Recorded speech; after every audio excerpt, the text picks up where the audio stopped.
Welcome sa Dries TV. Kung interesado ka sa ganitong news, huwag kalimutang isubscribe ang ating YouTube channel. Maraming salamat! Welcome back again sa ating YouTube channel mga kakimpaw, and sa update natin ito, ang pag-uusapan natin ay tungkol sa mga importanteng kaganapan kina Kim and syempre kay Paolo Avellino.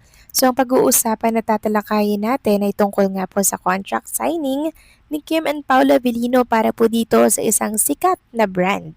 Tatalakayin natin ang tungkol dito. Pero bago po ang lahat, maraming salamat sa inyong patuloy na pagsuporta at pagsubaybay sa mga daily update natin. Kaya naman bilang pasasalamat, narito po ang isang napili kong komento patungkol ito sa naging previous update. Mula ito kay Ginang Rebecca, sabi niya po dito, insecure po kasi mga bashers kasi daming alam ni Kim at napag-iwanan ng mga idols nila. Dami kasing nagagalingan kay Kim dahil daming alam na lengguwahe, kaya asar nga bashers na hindi matanggap na matalino si Kim. Lalo na at Chinese school pa nakapag-aral noon sa probinsya. Maraming salamat po sa inyo komento, Ginang Rebecca. Yes, tama po kayo dyan. Talagang marami pong insecure kay Chinita Princess. Alam po kasi nila na talagang mahusay si Kim. Marami pong talento, maraming talent, diba? Kaya nga po naging successful siya sa showbiz industry kasi ang dami niya pong pinamalas mga kakimpaw. Dahilan para po mas lalo natin siyang mahalin and syempre suportahan. Kaya ang mga bashers double time din po sa pagsira kay Kim Chu. Kasi yan lang yung way na alam nila para mapabagsak si Junita Princess. Pero habang ginagawa po nila yan mga kakimpaw, mas lalo pa nga po si Kim Chu na tinataas at inuulan po ng blessings. Kaya nga kasabi ko sa inyo, hayaan nyo na yung mga bashers na yan. Kasi nakakatulong din yan mga kakimpaw sa pagpapaangat at pagpapadami palalo ng mga blessings ni Chinita Princess. So maraming salamat po sa inyong komento, Ginang Rebecca. God bless po sa inyo and mabuhay kayo. So ito na nga pag-usapan na natin mga kakimpaw, mga topic po na nakalap natin sa update na to at unahin na nga nating pag-usapan ang tungkol dito sa lumabas na write-ups. Tungkol po yan sa pagtulong na ginawa ni Chinita Princess sa Jensan. Ayon nga dito, muling ipinakita ni Kim Chu ang kanyang malasakit matapos nagpaabot ng tulong sa mga pamilyang naapektuhan ng kamakailang lindol sa General Santos City sa pamamagitan ng kanyang mga katuwang at lokal na organisasyon. Nakapagbigay ang aktres at TV host ng mga pangunahing pangailangan para sa mga residenteng pansamantalang lumikas dahil sa sakuna. Ayon sa ilang ulat, kabilang sa ipinamahaging ayuda ang pagkain, inuming tubig at iba pang mahalagang gamit para sa mga pamilyang apektado ng pagyanig. Layunin nitong makatulong sa kanilang pagbangon habang patuloy ang assessment at relief operations sa lugar. Pinuri naman ng maraming netizens at tagahanga ang kabutiang loob ng Chinita Princess. Marami ang nagsasabing hindi na bago kay Kim ang pagtulong sa mga nangangailangan lalo na sa panahon ng kalamidad at iba pang krisis. Bukod sa kanyang matagumpay na karera sa showbiz, kilala rin si Kim sa pagsuporta sa iba't ibang charitable causes at outreach programs. Madalas siyang nakikipagbahagi sa mga proyektong naglalayong makatulong sa mga komunidad na nangangailangan ng agarang tulong. Samantalang patuloy pa rin ang pagbibigay ng suporta ng iba't ibang sektor para sa mga residenteng naapektuhan ng lindol sa General Santos City. Nananatili ring nakaalerto ang mga lokal na otoridad upang matiyak ang kaligtasan ng mga mamamayan.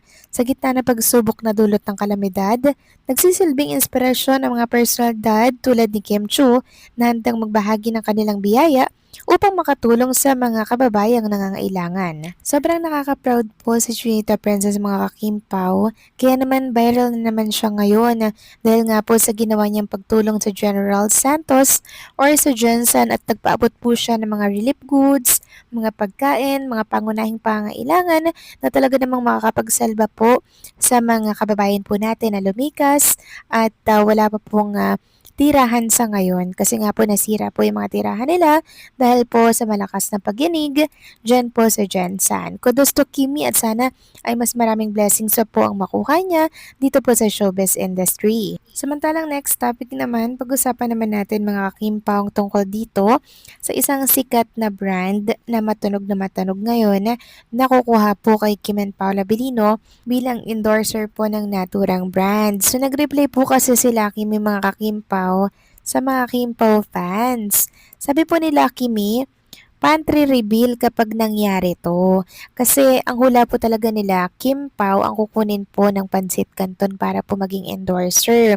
Ngayon, meron pong challenge si Lucky Me. Pantry reveal daw kapag nangyari na kuhanin si Kim and Paul Abilino na endorser. At alam nyo, game na game naman po ang mga Kim Pao fans. Sabi nga po ng isa, sobrang pagmamahal namin sa Lucky Me, yung pangalan ng aso namin, Lucky May. And marami nga po nagsasabi mga Kimpaw na sa oras na ipakilala na si Kim and Paolo Abilino na endorser po ng Pansit Canton or ng Lucky Me po mga kakimpaw, ay hindi na raw po sila bibili ng ibang brand na kalaban po ng Lucky Me or ng Pansit Canton. Sabi nga dito ng isang Kimpaw fans, solid here if Kim and Pao would be the endorsers Deadma to other brands. I love Kim Pao. I would support the brands they endorse. Tapos may nakalagay po dito na Lucky May wag namang paasa. So mukhang hindi naman po paasa si Lucky May mga kakimpaw kasi hindi po yan magaganyan kung wala po yung i-rebuild na tandem na mag-endorso po ng naturang brand. 'Di ba? Kasi sila po ang mapapahiya mga kakimpaw. Since challenge nga po ang mga Kimpaw fans ng Lucky May, abay may challenge din po ang isang Kimpaw fans. Sabi niya, contract signing reveal, I would have pantry reveal as well. So hinikayat niya rin or challenge niya din si Lucky Me na i-reveal daw po yung contract signing ni Kim and Pao. Sabi niya nga pa dito, hashtag Lucky Me, Ponzit Canton, hindi lang pang power couple, pang buong family pa until they're gonna have their kids. It would be happy bonding while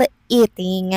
So hopefully nga mga kakimpaw, i-reveal or ilabas nga po nila itong contract signing ni Kim and Paula Abilino para po sa isang sikat na brand na Pansit Canton. Kasi for sure, pagkakaguluhan talaga ito sa mundo ng social media. Ngayon pa nga lang mga kakimpaw, pinagkakaguluhan na, di ba? Ano pa? Pag in-reveal na po yung contract signing ng Kim Pao sa Lucky Me, di ba? Mas marami po ang matutuwa.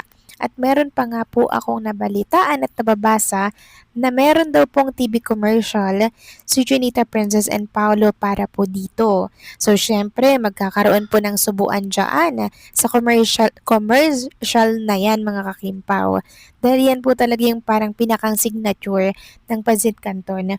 May subuan yung mag-couple na talaga naman pong tinatangkilik naman talaga ng mga customer. Lalo na kung si Kim and Paolo ang endorser nito. Nako mga kakimpaw, siguradong mas lalakas po ang Pansit Canton or ang Lucky Me. So kayo ba mga kakimpaw, anong masasabi ninyo dito? Please comment down below.